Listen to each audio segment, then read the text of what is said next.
Lesson আৰু সেইটো সিহঁতি নিজেই কৰিছে স্বশিক্ষা। গতিকে আজি স্কুল ক্ষতি বুলি নাভাবে, বৰং এবছৰৰ কথা হয়তো আজি একেদিনতে সিহঁতি গ্ৰহণ কৰিছে।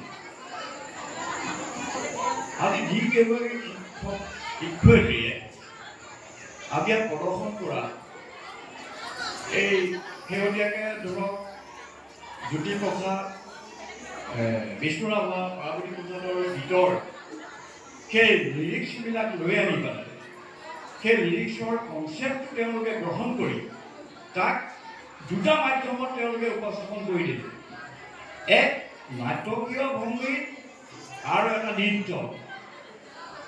এই কামটো কৰিবলৈ যাওঁতে ইয়াৰ শিক্ষয়িত্ৰী কেইগৰাকীৰ মানে তেওঁলোকৰ চিন্তা যিটো ইন'ভেটিভ কেৰেক্টাৰ আছে সেইটো মই বহি বহি চাই আছোঁ।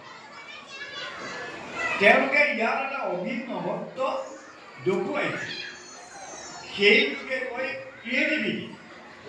গতিকে আজি যিকেইটা মই যে বক্তৃতা নীতি মই চাবলৈ বিচাৰিলোঁ, ইয়াত মই যথেষ্ট ক্ৰিয়েটিভিটি দেখা পালোঁ, নতুনত্ব দেখা পালোঁ, ইন'ভেটিভ কিছুমান কথা দেখা পালোঁ। সেইকাৰণে মই আৰু চাই ল'বলৈ বিচাৰিলোঁ আৰু মই তেওঁলোকক থেংকছ দিছোঁ, তেওঁলোকক চেলুট মাৰিছোঁ। তেওঁলোকে এই কামটো কৰিছে।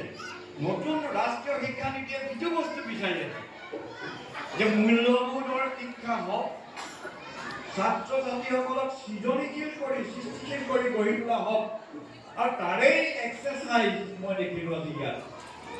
তাৰ কাৰণে মই যিসকলে এইবিলাক কৰাইছে তেওঁলোকক মই চেলুট মাৰিছোঁ। এতিয়া আশা কৰিম তেওঁলোক যাতে তাতে সন্তুষ্ট নাথাকে, তেওঁলোকৰ এইটো আৰম্ভণিহে।